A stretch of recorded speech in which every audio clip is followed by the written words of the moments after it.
I discussed in the previous video as to what is statement of retained earnings. It reconciles the beginning and ending balances of the account. That is what is a statement of retained earnings. And it is reported as part of the statement of changes in equity in a separate column. Now, what's a common example of retained earnings reconciliation? It's a very simple one. You have the beginning balance of retained earnings. To that you add the net income or loss for the period. Dividends distributed for the period will be subtracted from that. Always dividends distributed or payable reduces the retained earnings balance. And then you'll make adjustment for the prior period adjustments, positive or negative. When you do these three things, what you get is your retained earnings ending balance. Now, my question 7 was, what does it mean by prior period adjustments and what all does it include? As the word suggests, prior period adjustments are modifications made to previously released financial statements. One of the students had very well commented the answer. In other words, it is a transaction which is used to modify an issue that arose in a prior reporting period, not in the current one. And these can arise due to a variety of reasons. What all does it include? We'll see that. It includes the correction of prior period financial statement errors. For example, say the accounting department miscalculates the payroll tax due to an year-end resulting in an inaccurate liability, or the accountant unintentionally records amounts as revenue that were prepaid by customers but not yet earned. So that's a financial statement error.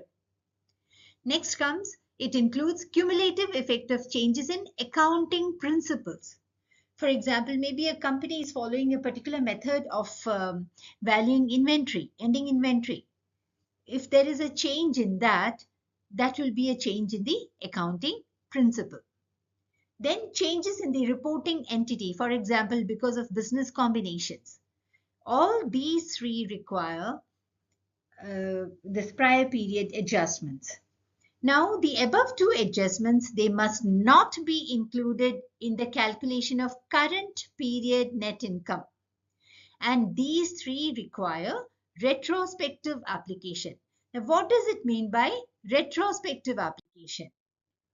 It refers to a principle in accounting where a change in accounting policy or the correction of an error, we just discussed the first and the second point, it is applied to previous financial periods, not the current one, as if the new method or correct method had always been used.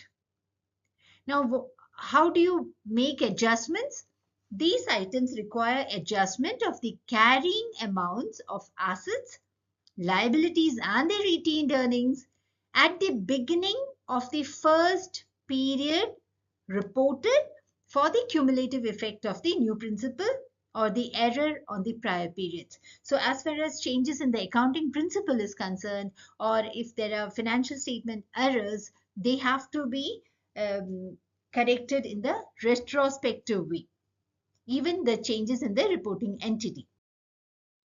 Then comes changes in accounting estimates.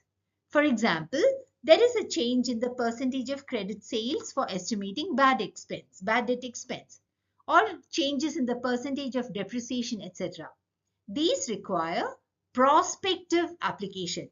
Now, what do you mean by prospective application? Prospective application means the effect of a change in accounting estimate is accounted for only in the period of change and any future periods affected. We do not modify the financials of the prior periods. So prospective means either the current year and the future years. We do not modify the financial of the prior periods. That is the difference between retrospective and prospective application. Then the second question that I'd given was calculate the net income or loss for the financial year so and so. right? The solution here will be, I'm not going to read the question because it has already been mentioned. Beginning retained earning plus net income minus dividends paid is equal to ending retained earnings. So here they've given the beginning retained earnings as this one plus net income minus 240,000 dividend is equal to ending retained earnings. Now I've seen many students making small mistakes when such equations come. Please remember, when you're keeping net income on the left hand side, you're taking everything else on to the right hand side. So here you have this one remains here only, so the sign does not change. The beginning retained earnings becomes minus. When it goes to the right hand side, it becomes minus. And minus 240,000 when it goes to the right hand side of the equation, it becomes plus. So you get net income as $1,446,000. I hope it's clear. Now I'll ask you the 8th question. It's a very simple question. And in the next video, we are going to start with some problems related to prior period adjustments. Changes in the estimated useful life of an asset requires a prospective or retrospective application. Please do comment the answers below and keep watching, and best wishes for your exams.